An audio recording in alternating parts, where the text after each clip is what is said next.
Hello, আসসালামু আলাইকুম। আমি নীল সমুদ্র। আজকে ময়মনসিংহ বিভাগের নেত্রকোনা জেলায় নান্দাইল জেলায় উপজেলায় এসেছি। আজ আপনাদের নতুন একটি গ্রামে নিয়ে আসলাম। সো ভিউয়ার্স, আমাকে সাপোর্ট করবেন এবং আমার এই পেজটিকে ফলো করবেন বেশি বেশি করে, যাতে আমি সামনের দিকে আরও এগিয়ে যেতে পারি। তো আমরা আজকে নান্দাইল চৌরাস্তা থেকে আসলাম। সকালে হাঁটতে বেরিয়েছি। সকালে হাঁটতে বেরিয়েছি। আবহাওয়াটা খুব সুন্দর, দেখতে সুন্দর, মনোরম পরিবেশ। আর এখানে আসলে আপনাদের খুব ভালোই লাগবে। আর মন মুগ্ধকর প্রাকৃতিক হাওয়া, বাতাস, তারপর হচ্ছে এখানে সবুজ শ্যামল গাছপালা, মাঠ, এগুলো দেখতে অনেক সুন্দর। আপনারা যখন ঢাকা থেকে এদিকে আসবেন তখন আপনাদের অবশ্যই ভালো লাগবে। এখানে মনোরম পরিবেশ, তারপর হচ্ছে আপনাদের এখানে সবুজ শ্যামল গাছপালা, রাস্তাঘাট। আর মূলত এই রাস্তায় ঈদের সময় প্রচুর পরিমাণ জ্যাম থাকে আর রাস্তা ব্লক থাকে অনেক। আর এখন বর্তমানে ঈদের ছুটিতে যারা গ্রামে এসেছে ঢাকা থেকে, তারা রাস্তাঘাট এখন জ্যাম পাবে না, এখন ফাঁকা আছে প্রায়। আর যখন ছুটি শেষ হয়ে যাবে, মানুষজন আবার ঢাকায় ফিরে যাবে যার যার বসবাসের স্থানে। ওখানে যাওয়ার সময় দেখবেন রাস্তাটি ব্লক হয়ে থাকে। আর এখন বর্তমানে রাস্তাটি দেখতে পাচ্ছেন আপনারা অনেক ফাঁকা। আর এটি হচ্ছে আমার ছোট ভাই আদি, মিস্টার আদি, দেখতে নায়িকার মতো। তাকে নিয়ে বের হয়েছিলাম আজকে।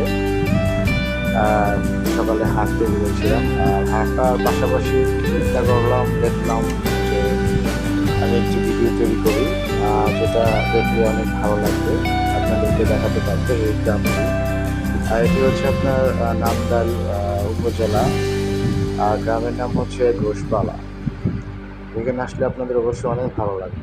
প্লিজ দয়া করে দেখবেন আমার এই ভিডিওটি ভালোভাবে হয়নি, তারপর একটু সাপোর্ট চাই, যাতে আমি নেক্সট টাইম আরও ভালো কিছু করতে পারি।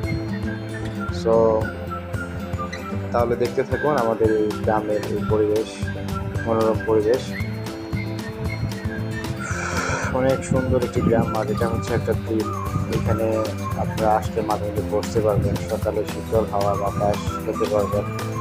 আর হাইওয়ে রোড যাকে বলে, এটা এখানে বাস, ট্রাক, এগুলো ইত্যাদি নানান ধরনের গাড়ি চলাফেরা করে।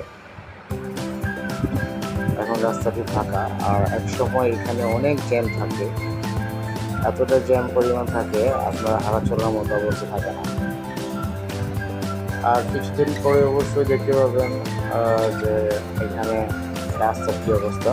আর এখানে নিচে দেখতে পাচ্ছেন যে নিচে পানি, এখানে অনেক জেলেরা এসে সকালে, দুপুরে, বিকেলে, রাতে এসে মাছ ধরে। তারা মাছ ধরে এখান থেকে মাছ ধরে তারা আবার বিক্রি করে। এই তো দেখা যাচ্ছে ইতিমধ্যে একটি ট্রাক এসেছে, মিনি ট্রাক। প্রায় 1 ঘন্টা পর পর আপনারা দেখতে পাবেন যে এখানে ট্রাক আসে, অটো রিক্সা আসে, আর অনেক কিছু আসে।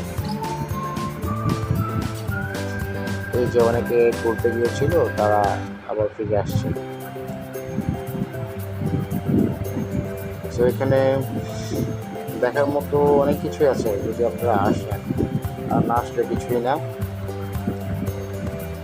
তো আমার এই ভিডিওটি দেখলে অবশ্যই আপনারা, ভিডিওর মধ্যে তেমন কিছু বোঝা যায় না, আপনারা আসলে অবশ্যই দেখতে পারবেন যে কত সুন্দর পরিবেশ, রাস্তাঘাট, তারপর খাল, বিল, নদী নালা, পরে সবুজ শ্যামল গাছপালা, এগুলো দেখে মন মুগ্ধ হয়ে যাবে। আর হচ্ছে এখানে কিন্তু রাস্তাঘাটে তেমন ধুলোবালি, এগুলো কোনো কিছু নেই। ঢাকায় গেলে কিন্তু আপনারা দেখতে পাবেন যে ধুলোবালি, আশেপাশের শব্দ আর কত। আর এখন তাই বাধার মধ্যে কিছুই নেই গ্রামে। আর গ্রামের পরিবেশটা অন্যরকম। সো আসলে আপনারা বুঝতে পারবেন এখানে কত সুন্দর জায়গা। ঠিক আছে, মন মুগ্ধ করার মতো জায়গা। সো ভিউয়ার্স, আজকে আপনাদের এই পর্যন্ত দেখালাম। নেক্সট টাইম আমি চাইবো যে আরও ভালো কিছু দেখানোর জন্য। সো বাই, সবাই ভালো থাকবেন, সুস্থ থাকবেন, সুন্দর থাকবেন। আর দয়া করে আমার এই পেজটি ফলো করবেন সবাই। Thank you very much.